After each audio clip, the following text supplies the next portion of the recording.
On the far edge of the galaxy, there was a cold metal world known as Vericon. It was not a place for kindness, only for power, trade, and war.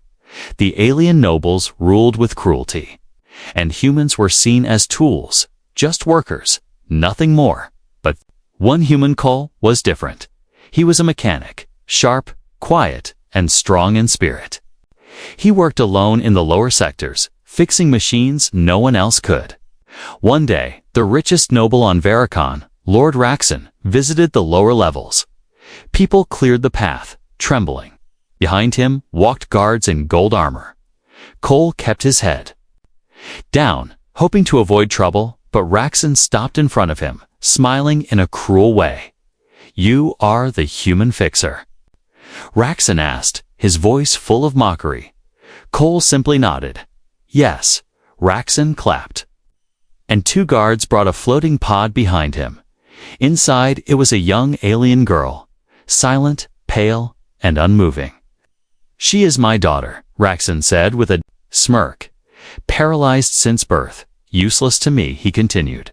"So I give her to you." "Human!" the crowd gasped. It was a joke, a cruel one, giving a noble's disabled daughter to a human. That was an insult. Everyone expected Cole to fall to his knees or reject the offer, but he did something no one expected. He bowed lightly and said, "Thank you." Raxon blinked, confused, then laughed loudly. "Enjoy your gift, human," he sneered. "Try not to break her." Then he turned and walked away. The guards left the pod behind. The crowd slowly disappeared, whispering to each other. Cole stared at the girl inside the pod. Her skin was pale, violet. Her silver hair fell softly over her shoulders. She looked no older than 16 in human years, but her eyes were open. Still silent, but watching, he didn't see weakness in them. He saw something else, something locked deep inside. He took her pod to his workshop, a dark and quiet place built from old ship parts and rusted machines. He laid her gently on a soft bed made from spare cushions. She didn't speak, didn't move, but her eyes followed him.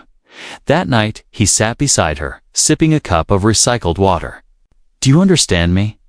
he asked. No answer, but her eyes blinked once.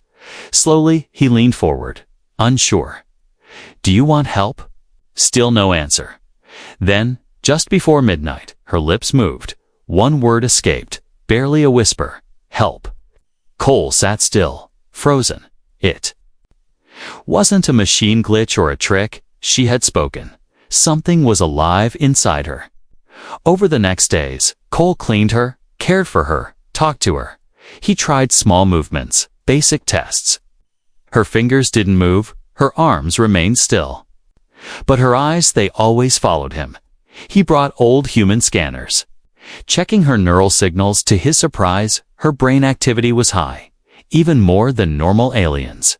It was like her body was shut down, but her mind was awake, trapped. Someone did this to you, Cole muttered one evening, looking at the scan. "You're not broken. You're locked." He searched through old Terran tech, found a small neural interface chip from a broken war drone. He cleaned it, rewired it, and placed it near her temple. She flinched slightly, her first movement in days. Her heartbeat rose. Eyes wide, he adjusted the frequency, tuning it gently. Suddenly, her finger twitched. Just once, Cole gasped.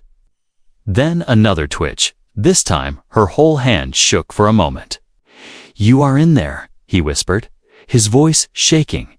He stood, pacing, thinking fast. Why would Raxon give her away if she wasn't brain-dead? What was he hiding? Cole looked back at the girl, now breathing deeper. She blinked twice, slowly, like a code.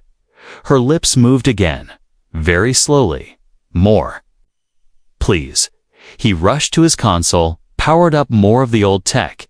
He didn't know what she truly was yet, but he had a feeling this wasn't a joke. No, this was something dangerous. Something important, and he had just taken it home. Asterisk for the next 2 days. Cole didn't sleep much. The alien girl Laia, as he now called her, was waking up. Not fully, not yet, but piece by piece. Like sunlight breaking through a thick cloud, she could blink on command, once for yes, twice for no. Her finger could move slightly when Cole played a certain sound frequency. He realized her brain responded to old Terran signals, especially from Battletech. That was strange, very strange. One night, while Cole was tuning a memory pad, he spoke softly. "Were you trained for something?" 1. Blink keys. Are you in pain? 2. Blinks no. Did your father do this to you? She blinked twice, slowly, but then her eyes filled with tears. Cole didn't ask more, not yet. He didn't want to break the fragile connection between them. Instead, he focused on building a better interface. He found a damaged neurosync helmet in the junkyard near Sector 9. He repaired it, added Earth-style code, and gently placed it over her head. He linked it to a small holoscreen beside her bed. Then he asked, "Can you think of letters?" Aya blinked once. The screen stayed blank for a while. Then, slowly, a single letter appeared. H, another. E, then L. Cole stared at the screen. Frozen. He wasn't imagining it. She was sending messages with her mind. She couldn't move her body, but her thoughts were loud. He typed back, "I am here." From that day, they had a way to speak. A slow one, but clear. Aya wrote short words, sometimes full sentences. Her grammar was perfect, her mind sharp and fast. She said she remembered a lab, white walls, bright lights, pain. She remembered people speaking in low voices. She had been one of many children taken from noble families, part of a secret program to build neural weapons, children trained to control machines with thought alone. But something went wrong. They said her brain was too active, so they locked her mind, shut her down with alien tech. A prison inside her own body. Why? "Give you to me?" Cole asked, typing fast. The screen blinked with Aya's reply. "He feared I would wake." Cole frowned. So the Baron had wanted her hidden, maybe even destroyed, but he couldn't kill his own daughter. Instead, he threw her away like trash. Except now, she was waking up, and Cole had seen what she really was that night. Cole installed a power booster to the neural interface. It would allow Aya to control simple things, lights, screens, maybe even a tool arm. As he activated it, she whispered her second word out loud. "Ready?" Her voice was still weak, but clear. The next day, Cole returned from the upper market with food and parts when he entered the workshop. The lights were already on. The screen was blinking with a message. I turned them on. Then, a metal arm moved slightly in the corner. A robotic arm, once part of a mining bot. Cole laughed. Softly, shocked, "You moved that." The screen blinked. Yes. Then another message followed. More power equals more control. Cole worked non-stop to build her a basic frame, something she could use until her real body healed. Gosh, it was rough. Made of old drone legs, armor scraps, and wires. But Aya didn't complain. When the suit was done, he gently helped her into the harness. Her body was still too weak to walk, but her mind took over the exoframe. The legs moved, slowly but steady. She stood for the first time in years. Cole stepped back, speechless. Aya looked up at him through the clear visor. Her lips curved slightly, a smile. She wrote one word on the holoscreen, alive.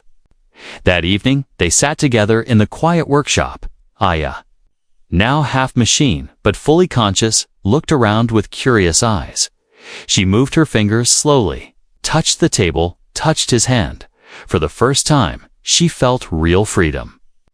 Cole smiled and said, "You're more than what they tried to make you." Aya typed, "You saw me?" He nodded. "No one else ever did," she added. But in the shadows of Veracon, danger was stirring. A security drone from Raxon's palace had spotted unusual signals in the lower sectors. Unregistered tech, strange power surges, and movement from a girl thought to be useless. The data reached Raxon's private terminal the next day. He stared at it for a long moment. Then, with cold eyes, he gave a quiet order. Send the Watchers. Cole didn't sleep that night. Aya was now walking slowly with the help of the exoframe. But she was more than just mobile. She was learning faster than any human or alien he had seen. She read hundreds of pages every hour, scanning data. Straight from the console, alien languages, human history, war tactics. Machine code. She absorbed everything. Her brain was like a storm behind calm eyes. But Cole could feel the tension growing.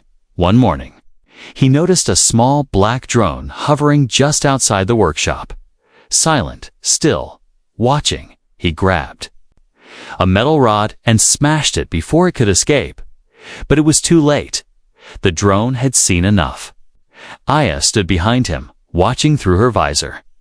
They're coming, she said quietly, her voice stronger now. Cole nodded. We need to know what they did to you, he said. She looked at the broken drone on the floor.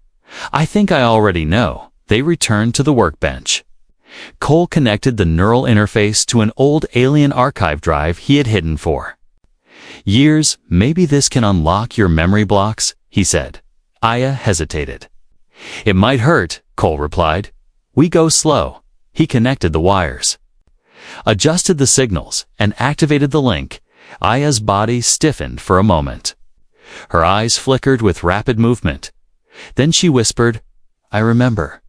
Visions hit her mind like lightning.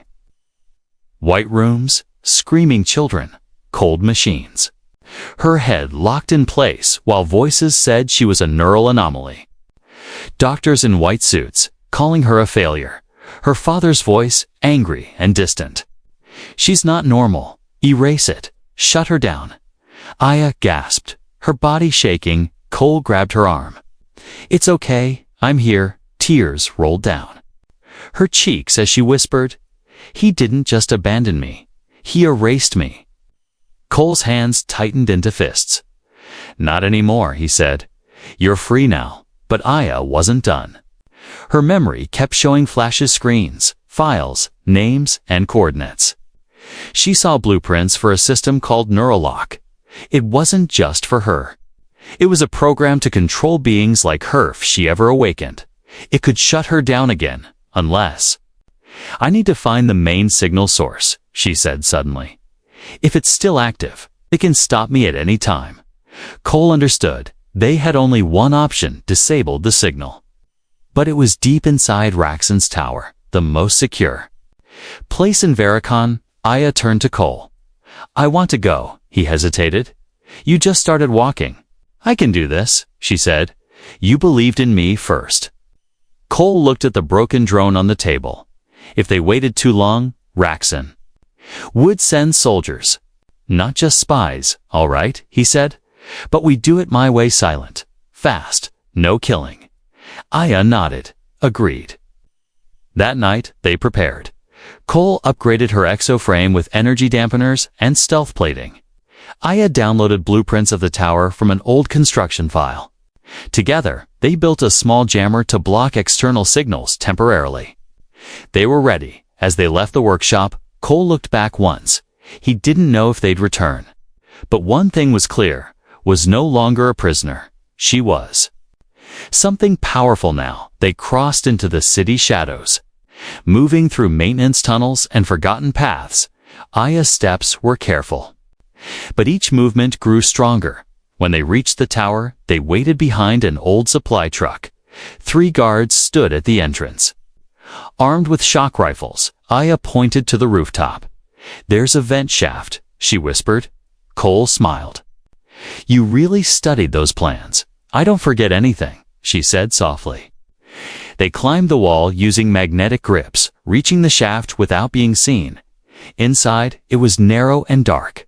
Ataya pushed forward without fear. They reached the data core chamber after 20 long minutes.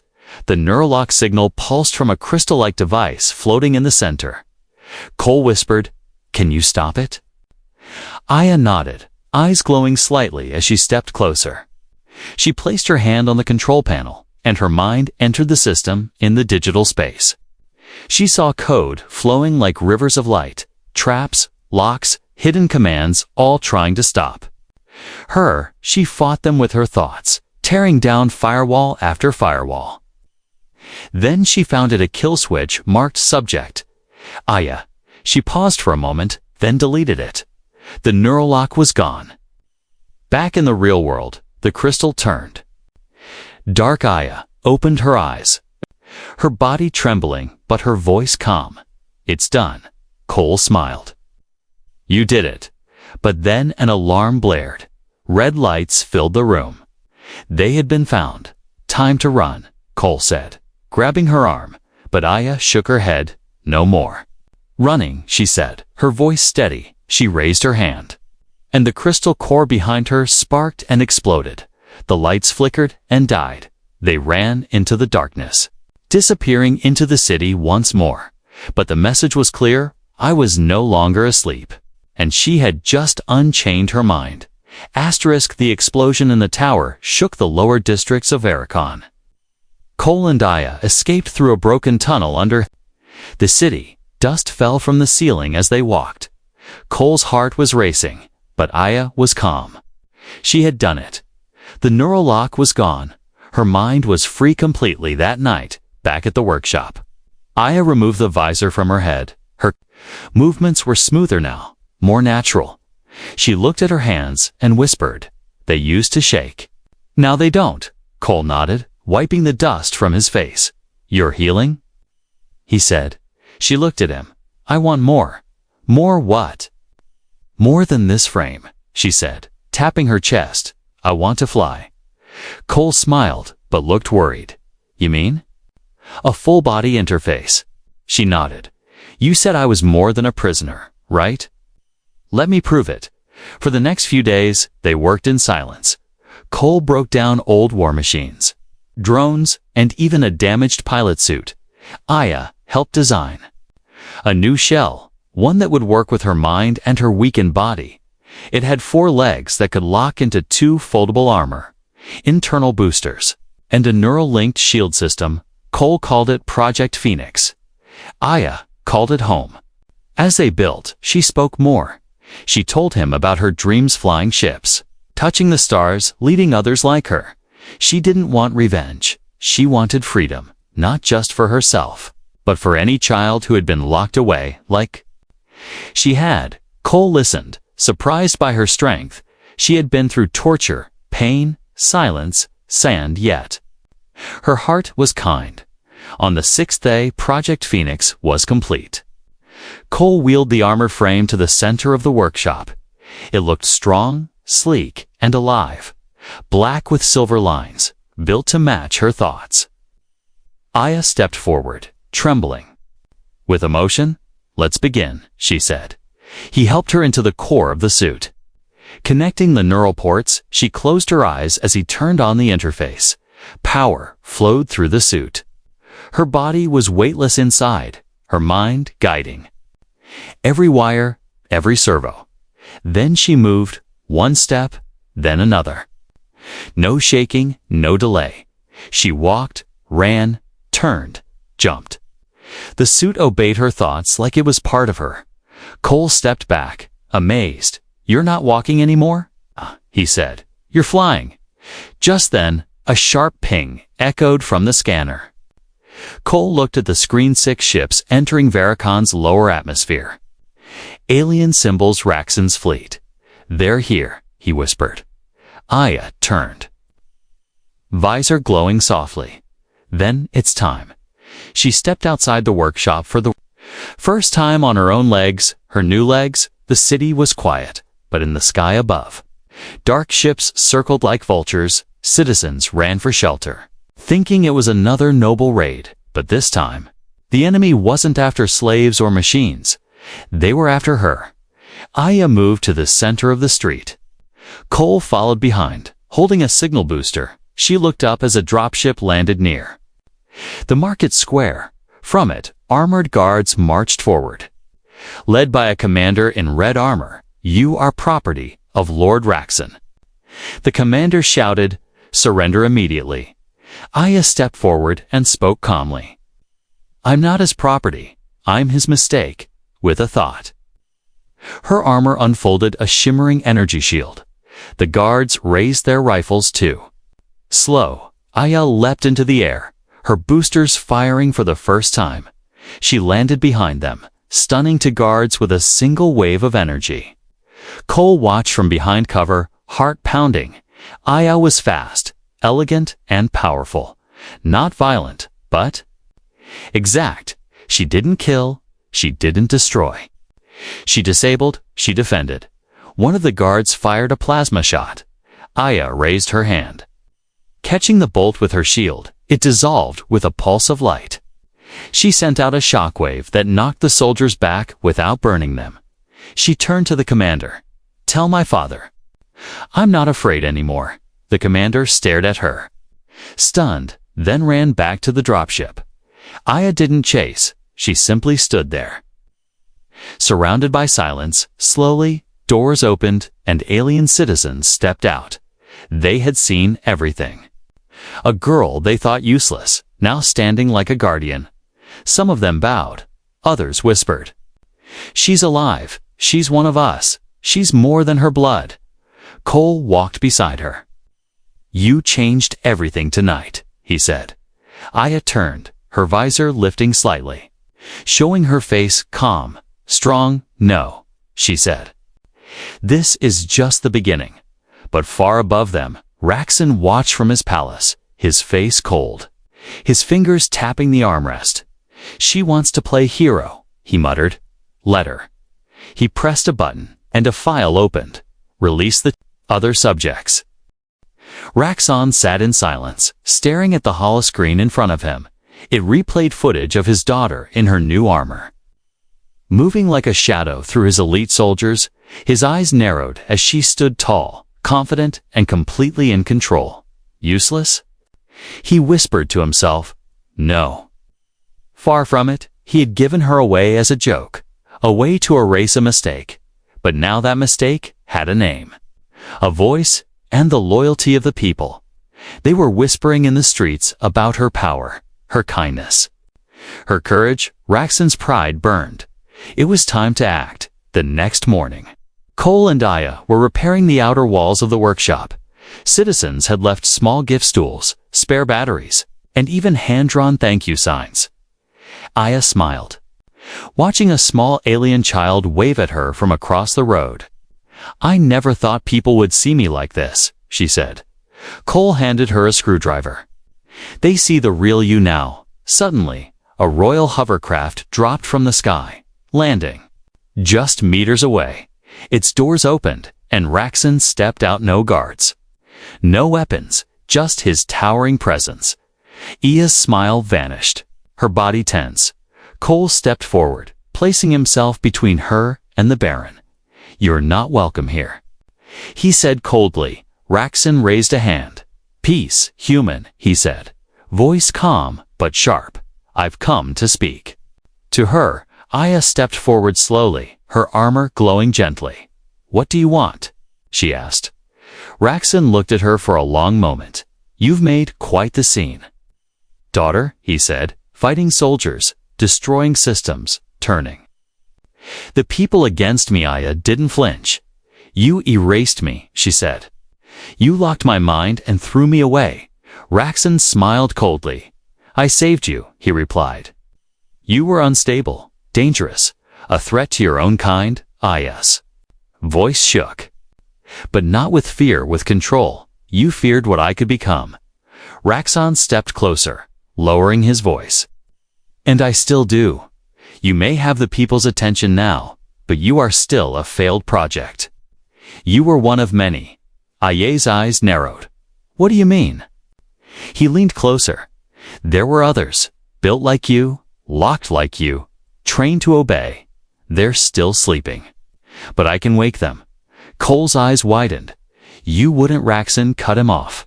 "I will. Step down, Aya." He said firmly, "Remove the suit, return to silence, or I'll release the others.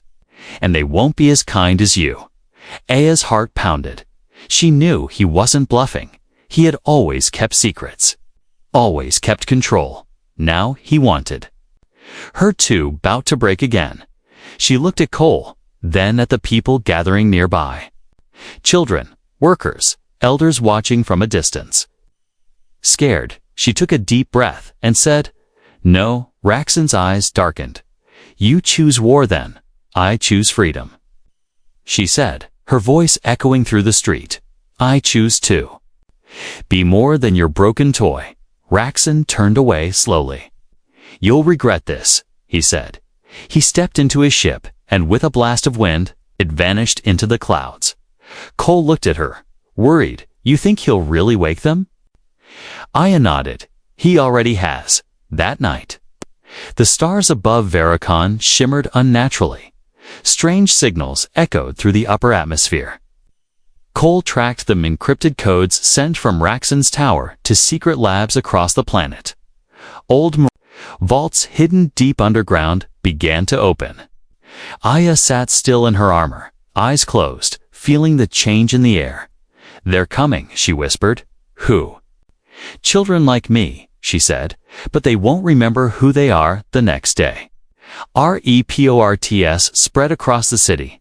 Towers had been attacked. Factories shut down. Communication blackouts. Eyewitnesses spoke of silent figures in silver suits, moving like ghosts, no faces. No words, just cold machines wrapped in once human forms. Aya stood at the edge of the city, looking out toward the mountains. "They're lost," she said. "But I can bring them back." Cole stared at her, confused. "You want to save them?" "They're not enemies," she replied. "They're prisoners, like I was. But Raxon controls them now." Aya nodded. "Then I'll break his hold." Cole didn't argue. He had learned long ago that Aya's heart was stronger than any armor.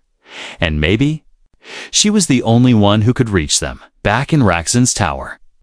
The Baron watched the reports come in. One subject had already gone silent, disconnected from his control. His smile faded. Aya wasn't just fighting. She was waking them up, one by one. He stood and gave a single command: "Send the hunter."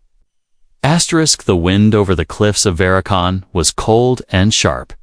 Aya stood at the edge, watching the mountains far beyond the city. Her visor reflected the sky, but her thoughts were on the ground deep.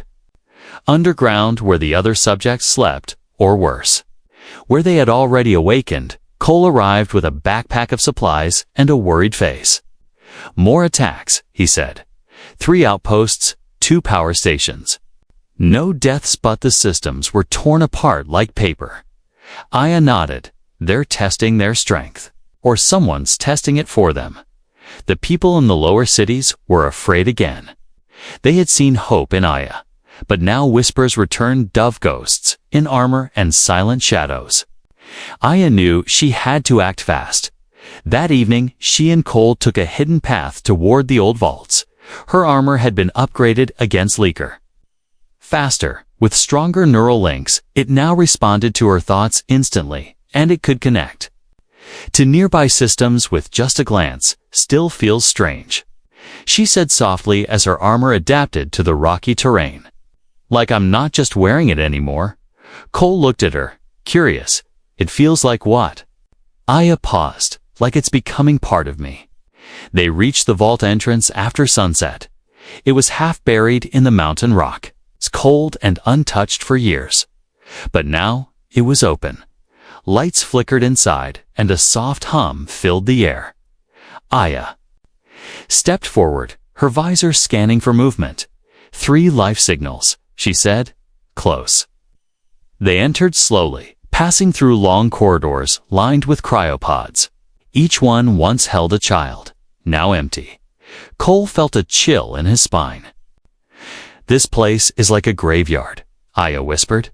"It's a prison." Suddenly, a sound echoed, a soft thud, then another. A figure stepped from the shadows, tall and silent, wrapped in white and silver armor. Its eyes glowed red. Aya stepped forward. "Wait," she said. The figure paused, head tilting as if curious. Then it charged. Aya moved fast, dodging left. Boosting behind it with a blast of wind, the hybrid swung with speed, too much speed. It wasn't thinking, only reacting. "A full control link," she said. "Someone's driving it like a drone." Cole ducked as the floor cracked under the force of the fight. Aya circled the hybrid, sending out a pulse of energy from her armor. It hit the hybrid's core, breaking the signal for just a second. The red glow in its eyes flickered. It stopped, shaking. "Who?" "Am I?" it whispered in a broken voice. Aya reached out, hand steady. "You're not a weapon," she said. "You're like me." But the signal snapped back online, stronger this time. The hybrid screamed and attacked again. Aya had no choice. She raised her hand and blasted it with a non-lethal EMP wave. The body fell, motionless. Cole ran over, out of breath. "Did you kill it?" "No," she said, kneeling beside the body. "I disconnected it." She placed her hand on its helmet. "Sleep." Just for now. As they looked around the vault, 2 more hybrids appeared in the hallway, but they didn't attack. They stood. Still, confused, lost, Aya stepped forward slowly. "This ends now," she said, voice strong. She opened a channel from her armor, a broadcast, a pulse of her own neural signature, not control, not power, just a signal of freedom. The hybrids hesitated, then dropped their weapons. One of them whispered, "Aya." They remembered her, even after all the pain. Their minds hadn't forgotten completely. Far above in his tower, Raxon stared at the screen. His control signals were failing. The subjects were breaking free again, and this time, one of them was leading the rest. He slammed his fist on the console. "Then send the hunter," he growled. "She wants to save them. Let her try while I take everything from her." That night, Aya returned to the city, followed by 3 freed hybrids. The people stared in silence, then slowly began to cheer. The once feared shadows were now walking peacefully beside her. Children watched with wide eyes. Citizens dropped their fear. Something had changed. Cole looked at Aya and said, "They're not just following you. They believe in you." Aya looked up at the sky, but in the distance she saw a dark ship breaking. Through the clouds, it moved with speed unlike anything she'd seen before. A sleek black vessel, silent and deadly. Cole checked the scanner and froze. "One life form on board," he said, "but the energy, it's off the charts." Aya's voice dropped low. "The hunter." The hunter's ship hovered above the city like a silent storm. Its body was black, shaped like a blade, and it didn't make a sound, but everyone could feel it. A pressure in the air, a cold presence that made even machines pause. Aya stood in the center of the street, eyes fixed on the sky. Cole stood beside her, hand tight on his toolkit, behind them. The people gathered quiet, watching, unsure if they should run or stay. Then the ship opened. One figure descended, not with rockets or ropes, but simply floated down. The hunter wore armor unlike anything they had seen before. It moved like it was alive, shifting colors between black and red. The face was covered with a smooth mask, no eyes, no mouth, just silence. Aya took a step forward. Her armor hummed softly, matching her heartbeat. "This isn't just another hybrid," she said. Cole whispered, "What is it?" Aya's voice was calm but heavy. He was the first. The hunter landed, standing tall and still. His presence pulled all sound from the world. Aya tried to speak, but the figure raised one hand suddenly. Her armor froze. She tried to move, but her limbs locked. "Signal override," she muttered. "He's controlling my suit remotely." The hunter stepped closer. He didn't speak, but a voice echoed in her mind, cold and sharp. "You woke them up. Now watch them fall. Again, Aya gritted her teeth, focusing hard. She reached into the deep neural links, trying to break the control, but the hunter was stronger. Faster, older, he was built for one thing: to end her. Cole rushed forward, trying to disrupt the signal manually. But the hunter flicked his hand, and Cole was thrown backward by an invisible force. He hit the ground hard. Groaning in pain, the crowd gasped, stepping back, afraid. But they didn't run, they watched. The hybrids behind Ayuth she had freed stepped forward. They felt the signal too, felt their minds pulled like strings, but one of them screamed and broke the grip. Another fell, then stood again, blinking fast. Aya's signal was still inside them. Her freedom was stronger than the hunter's chains. Aya found the opening she needed. With one last push, she shut down her armors outside. Connection. The control broke. She fell to her knees, then stood back up. She looked the hunter in the face and said, "I am not yours to control." He rushed forward, faster than anything she'd seen. But this time, she was ready. She didn't dodge, she connected, not just her fists, her mind. She reached into his signal, diving into his code. And there she saw it: pain, memories, loneliness. He had been awake for years, used by Raxon, locked in silence. His body moved, but his soul screamed. He wasn't just a hunter. He was a prisoner, too. Aya whispered through the link, "You don't have to fight me." The hunter froze, mid-attack. His hand stopped inches from her chest. The crowd held their breath. His mask cracked down the center, revealing a face tired, scarred, but alive. For the first time, the hunter spoke. "I remember." He turned away from Aya and looked up at the sky. Then he whispered, "No more," and powered down. Falling to his knees, Aya stepped forward and caught him before he hit the ground. She looked around. The people began to cheer, not because of the fight, but because it was over. No one died, no city burned. Aya had won not by force, but by understanding. Later that night, she stood before the people in the city square. No armor, no weapons, just her voice. The same voice that once cried out for help in the dark. Now it was clear, steady, and full of strength.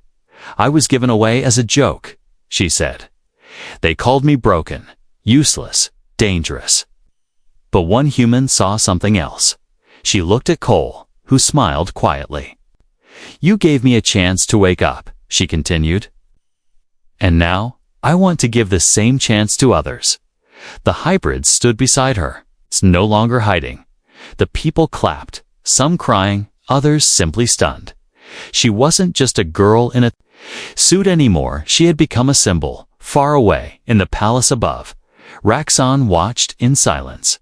His screen cracked under his hand. All his plans, his secrets, his weapons undone by a daughter he had thrown away. Aya raised her hand one last time that night. "Together," she said. "We rise not as slaves, not as machines, but as voices the galaxy can't silence." The stars above shined brighter than before. A new chapter had begun, one where hope wore armor and spoke gently. And it all started with a gift nobody wanted.